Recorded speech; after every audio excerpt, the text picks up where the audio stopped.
how he and Boy were getting along, so it really kept us up to date with what was happening. The news from Cora in the 2 months since they left was that Boy and Christian had become inseparable.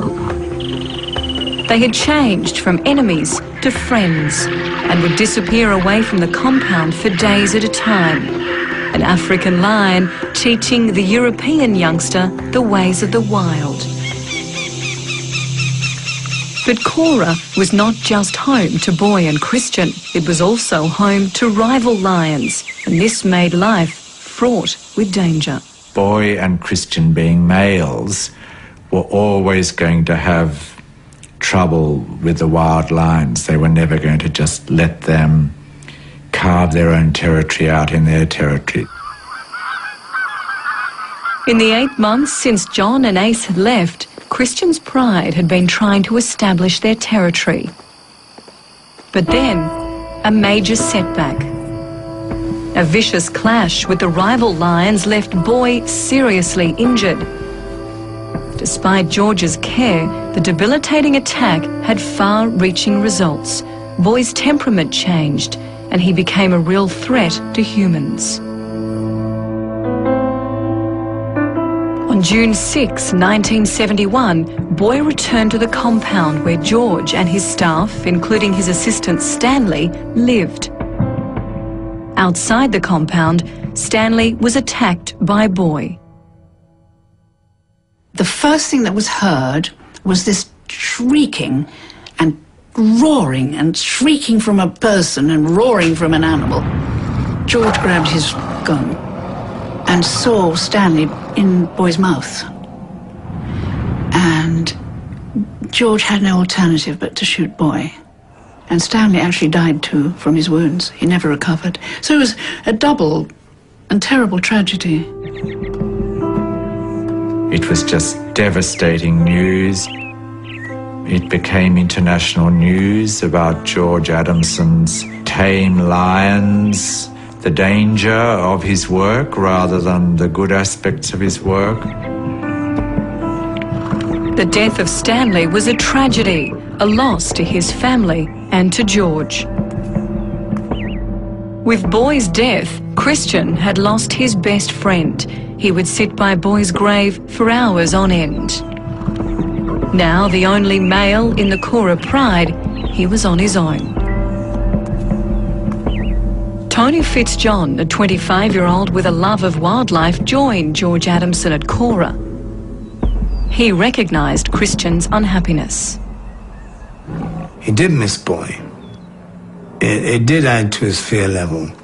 Boy wasn't there anymore. It was sort of, how do I cope now? What do I do? You know, why is he gone? Where's he gone? And there's always that period of worry and uncertainty, non-understanding of why someone suddenly disappeared. But they get themselves together pretty quickly and have to, you know, sort of create their own lives.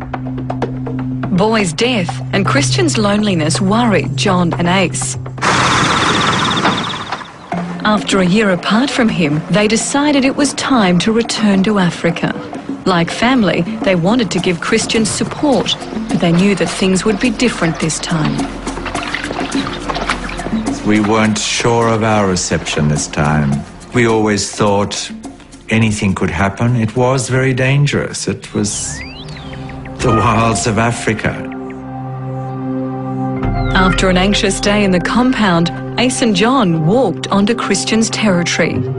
George might be welcome here, but Ace and John were almost strangers. They hadn't seen Christian in a year. If he perceived them as unwelcome guests, there could be trouble. George appeared on the top of the hill, I suppose about 100 metres away from us, with Christian. Christian ambled down another 10 or 15 metres and had a very long, hard look at us. You could just see him assessing what was going on.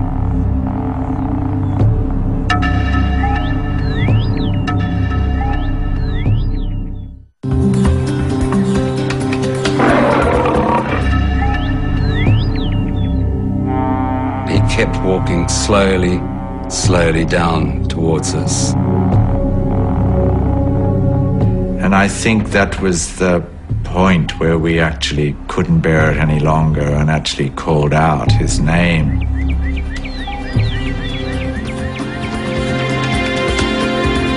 And at that moment, the pace picks up.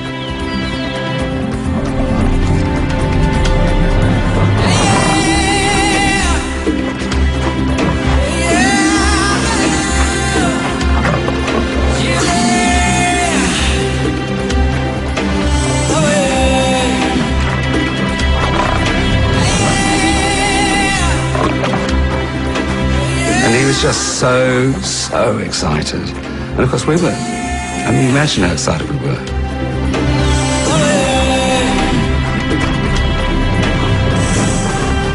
It was just an incredible reunion. Whether we were human or he was animal was sort of irrelevant.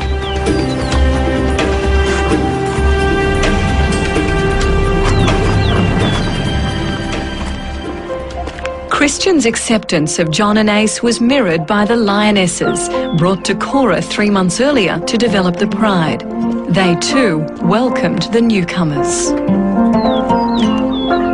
Suddenly, we were aware that those 2 lionesses were with us as well, and they were greeting us and pushing and shoving. We had these lions we didn't know milling around us, Christian jumping up on us, George beaming. It was really quite sort of euphoric. It's actually quite hard to find the words for it. Everyone, lions, humans, all felt we'd shared something very, very special. So it was very emotional for all of us, and we knew we'd been part of or witnessed something quite extraordinary. Christian's London family relaxed with his African family, the Lionesses and an orphaned cub. Ace and John were confident that Christian had found his place in Africa. To leave him the second time was easier, really, because you knew he was such a success. Had a wonderful relationship with George. He obviously had a powerful relationship with the Lionesses. And he was huge. Ace and John went back to London reassured about Christian's future as an African lion. But a growing lion reaching maturity could be a serious threat to those around him. George told us later, adolescence was the most dangerous time for lions. That's when he was most wary of them. Christian, at around this time, had in fact knocked Tony to the ground. He flattened me, put my head in his mouth, rolled over on his back and proceeded to kick me with his back legs. And then he thought that was a lot of fun, so then he shook me a bit and then he dropped me. And I was getting quite scared. He was this huge, great guy just playing with me like a rag doll. And so he came straight for me, so I punched him straight in the nose. And it worked, and he veered off. It must have been like a tack to him, you know, because they're so tough. Christian came up a few minutes later, like, you know, saying hello and being friendly, and, you know, and I refused to talk to him for the rest of the day. He never did it again, but every now and then I get the look. And I'm saying, you do that again, you said. And he goes, oh, not me, you know, and it was great. Ace and John had wanted Christian to grow up in Africa, to find his place in the wild. They continued to seek out information about his life on the other side of the world. George had been keeping us up to date with what was happening, and that he'd been disappearing for months on end, and was obviously looking to establish his own territory further away from Cora. About a year later, we thought it would be nice to go again, just to see how he was getting on. In June 1972, John and Ace made the 5,000-kilometre journey back to Kenya, hoping to see their 3-year-old lion again.